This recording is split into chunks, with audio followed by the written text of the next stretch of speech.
So yun na guys, pupunta tayo ng volcanic mountain guys. O ayan o, kita nyo naman. Oh, ayan yung volcan yan guys oh. 100 years ago. Ayan o, kita nyo naman. Ayan yung mga barko. Yun, nandun yung mga barko. Di-deliver ng gasolina dito sa New Zealand. Ayan pa sila sa ano, sa gitna. Ayan o. Ganda. Low tide, kasalukuyang low tide guys. Ayan o. Oh. Nandun yung city. Hindi makita rito eh. Ayan. Tignan nyo naman oh. Oh, grabe ba? Oh, bawa tayo rito sa may hagdan. Good spot eh. Oh.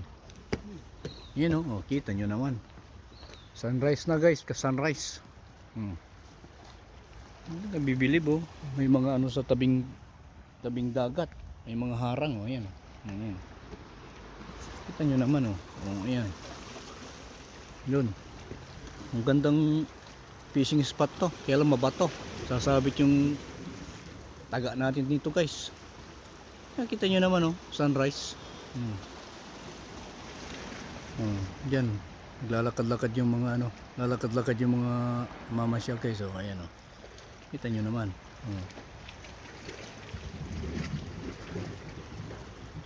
Diyan magandang mamingwit guys oh, sa may bandang bulkan na yan oh. Sa gitna. Pag may bangka. Ayan. So wala tayong bangka eh. Dito lang tayo sa gilid-gilid. Ayan oh. Kita nyo naman oh. Sunrise guys, sunrise. Sagsagan ng sunrise. Kita nyo naman. Ganda ng view. Sarap sana maligo kasi malamig eh. Ayan oh. Kita nyo naman oh. Tayo makaligo, malamig na ang tubig.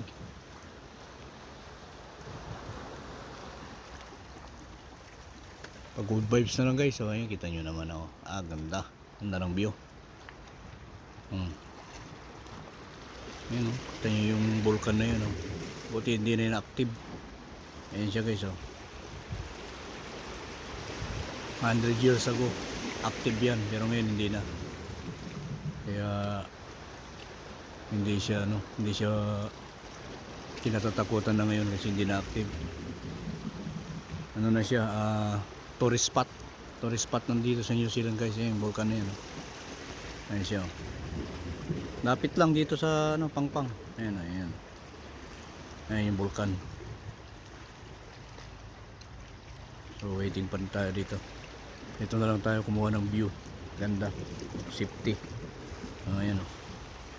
Ayan na siya ring araw eh. Lumabas din. So thank you guys sa suporta. Tuloy sa suporta pa. Follow for more. Thank you.